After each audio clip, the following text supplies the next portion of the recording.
এই এগুলো কি গো এতগুলো? এটা এটা হচ্ছে তরমুজ। এতগুলো তরমুজ কে কাটলো? আমি কেটে আনলাম।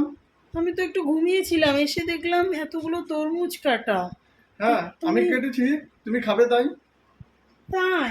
হ্যাঁ, তুমি তো ভালোবাসো, এর হ্যাঁ, জন্যই তো আমি আমি কেটে তো নিয়েছি। আমি তো খুব ভালোবাসি, আর তুমি তো তার চাইতেও বেশি ভালোবাসো। আর আমাদের বন্ধুরা কে কে ভালোবাসে তরমুজ, সবাই কমেন্ট করে জানাও। একদম। ওকে, চলো আমরা তাহলে তরমুজ খেয়ে নিই এখন। দেখো ফ্রেন্ডস, আমাদের তো তরমুজ খাওয়া কমপ্লিট হয়ে গেল। এতগুলো তরমুজ কিন্তু আমরা দুজনে মিলে খেয়ে সাভার করে দিয়েছি। দেখো, এগুলো আমার হাজব্যান্ড খেয়েছে, আর এগুলো খেয়েছি আমি। সমস্ত তরমুজ কিন্তু আমাদের খাওয়া কমপ্লিট। তো আমাদের মতো আর কে কে রয়েছো তরমুজ লাভার, একটু কমেন্ট করো তো দেখি।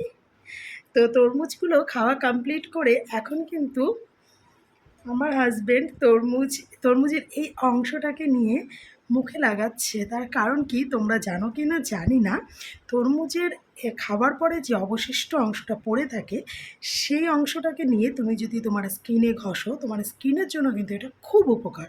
স্কিন যেরকম গ্লোয়িং হবে, সেরকম স্কিন ক্লিনও হবে। খুব সুন্দর আর খুব উপকার। তো তোমরা ট্রাই করতেই পারো। সো ফ্রেন্ডস, চলো বাই।